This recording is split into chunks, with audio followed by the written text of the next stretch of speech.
Hi friends, இன்றைக்கி Hindu news பேப்பரில் வந்த ஒரு நியூஸ் தான். இங்கே பாருங்கள், கர்ப்பை வாய் புற்றுநோய் பாதிப்பு தமிழகத்திலே தர்மபுரி அதிகம். தர்மபுரியில் தான் இந்த கர்ப்பை வாய் புற்றுநோய் பாதிப்பு அதிகம் இருக்குன்னு சொல்லி நியூஸ் வந்திருக்கு. அதை பற்றி நியூஸ் பார்ப்போம்.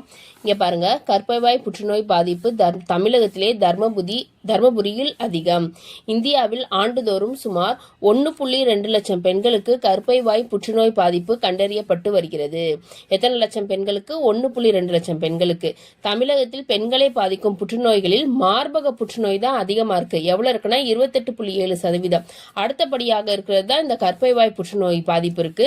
எத்தனை சதவீதம்னு கண்டறிச்சிருக்காங்கன்னா 14% வந்து கண்டறியப்பட்டுள்ளது. 2019ஆம் ஆண்டு நடத்தப்பட்ட ஆய்வுல வந்து தமிழகத்தில் ஒரு ஆண்டுக்கு 1 லட்சம் பெண்களில் 15.9% பேர் வந்து புற்றுநோயால் பாதிக்கப்பட்டுள்ளதாக கண்டறியப்பட்டுள்ளது. இதுல கர்ப்பை வாய் புற்றுநோயை தடுக்க இந்த HPV அப்படின்ற வைரஸ், நேற்று இதை பார்த்தோம், ஹியூமன் பாப்பிலோனா வைரஸ், இந்த வைரஸ் தடுப்பூசியை போடுவதன் மூலமா 99.7% வரை தடுக்க இயலும் அப்படின்னு சொல்லியிருக்காங்க. இதுல தமிழகத்துல பாத்தீங்கன்னா தர்மபுரி தான் அதிகமா இருக்கு. தர்மபுரியில தான் இந்த கர்ப்பை வாய் புற்றுநோய் பாதிப்பு அதிகமா இருக்குன்னு கண்டறிச்சிருக்காங்க. 30.40%, பெரம்பலூர்ல 24%, திருவண்ணாமலையில 23.30%, அரியலூர்ல 23.30%. இந்த 4 மாவட்டங்களில் கர்ப்பை வாய் புற்றுநோய் அதிகம் உள்ள மாவட்டம் அப்படின்னு சொல்லியிருக்காங்க.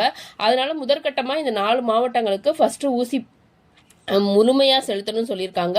அடுத்து எல்லா மாவட்டத்தில் உள்ள சுகாதார மையத்துல 14 வயது நிரம்பிய பெண் குழந்தைகளுக்கு இந்த தடுப்பூசி போட்டுட்டு இருக்காங்க.